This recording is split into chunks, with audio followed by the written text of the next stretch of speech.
Kenny Green, raw perspective, concrete and steel, keeping it good and raw. Unity for the community. That is what it's all about. Now, Big Meech is home, Black Mafia family.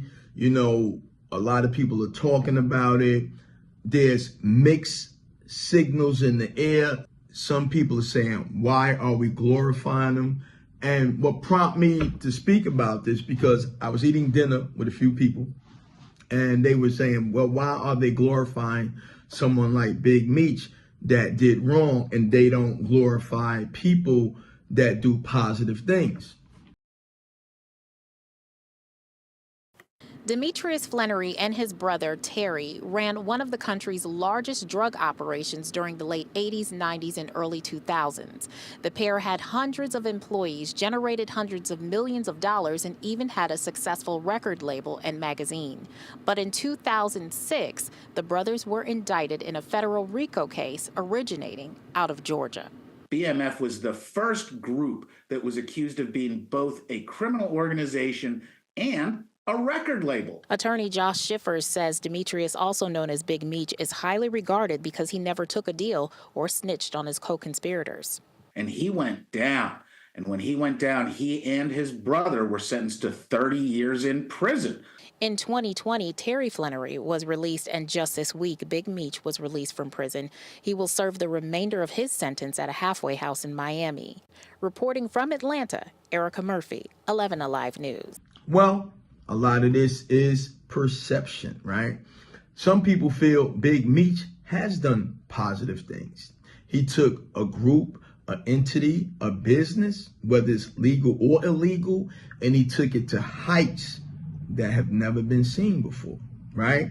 Now, sometimes right now, people feel we're glorifying Big Meech too much.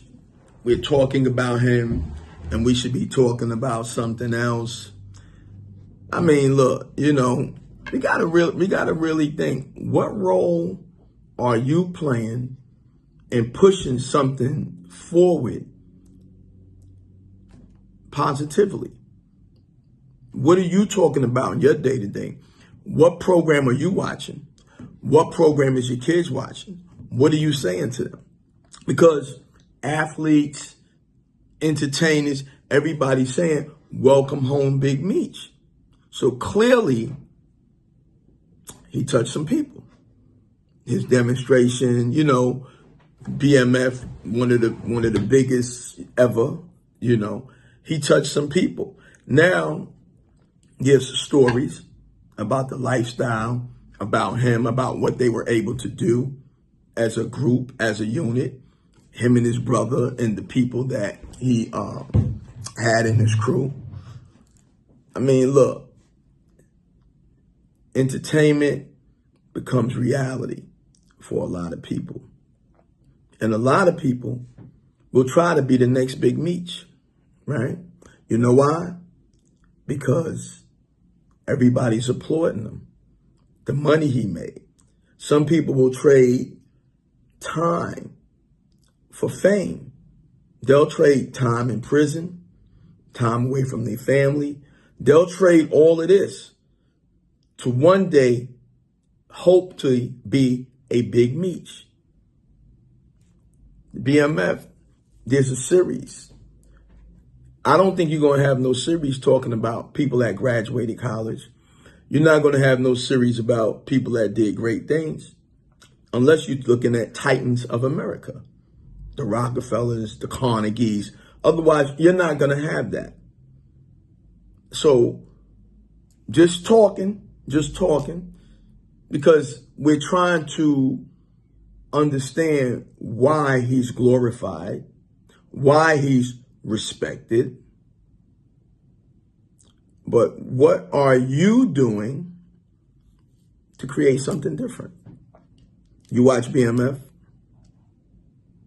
You looking at the social media to see what Big Meech is doing, how he look. But are you hitting those likes for the things that this person graduated? This was the first black person to do this. This was the first. Are you shooting that information down to your children. So understand, you know what I'm saying? We're all part of what we complain about, concrete and steel.